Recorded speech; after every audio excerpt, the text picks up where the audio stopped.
And more Maxwell over by the big board. A very good evening. The Israeli army's released drone footage they claim shows armed terrorists operating at the UNRWA compound in Rafah. Proof, they say, of the UN's complicity with Hamas. Is it true or is it fake, Emerald? Well, this footage was published a couple of days ago and was immediately widely shared by Israeli army spokespeople on social media channels. Here is one who says gunmen, likely Hamas terrorists, hanging out at an UNRWA warehouse in eastern Rafah a few days ago. Another spokesperson describes it as saboteurs alongside UN vehicles opening fire inside an UNRWA compound. Let's have a look at the video, the footage that they're describing. So in it, we see a few men, some of them armed, milling about next to some UN-marked vehicles. And the IDF has highlighted these three as terrorists. And they say they are in an UNRWA logistics compound. In the next clip, if we scroll forward a tiny bit, we see a man carrying a firearm, walking up to a car and putting it in the car. And that's closely followed by a third clip, which the IDF says shows terrorists shooting at civilians in the UNRWA compound. In fact, we see an armed man dispersing people from the compound, but we can't actually confirm that shots were fired from the footage. That didn't stop the Israeli foreign minister from claiming on X that that Hamas terrorists were firing at civilians within the compound and that UNRWA was an arm of Hamas, and going further by calling for the resignation of the UNRWA Commissioner General, Philippe Lazzarini. Israeli media also ran with this. Here it is on French channel I-24, where the headline reads, UNRWA operational base for Hamas. They report that the Israeli army also called on the UN to investigate. Mark. It was the use of Peter Lerner's word there, likely, that was the alarm, wasn't it? Because if it's likely terrorists, well, it is or it isn't. You need to sort of know the facts, don't you? Emerald, what does the UN have to say about this footage?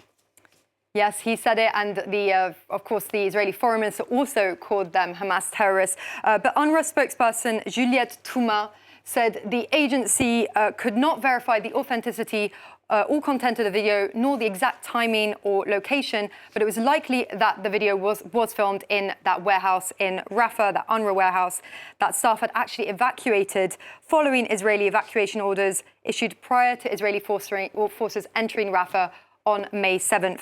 The Israeli army claims that the footage was filmed on Saturday, 11th of May. That's after UNRWA says they left. Here we see on this map the area, the zone that was evacuated. Here, the UNRWA warehouse is indeed in that zone. The UNRWA spokesperson also said that they had left behind some flour and some vehicles at the compound, but that the agency condemns the use of UN facilities by any party to the conflict for fighting purposes. So we cannot verify who these armed individuals are, but neither is there any proof that they are from Hamas.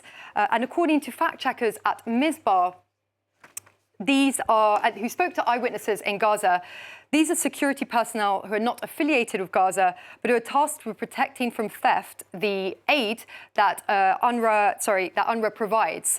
And as this AP footage shows, they have been regularly seen out and about, numerous instances, protecting the aid on trucks carrying the supplies.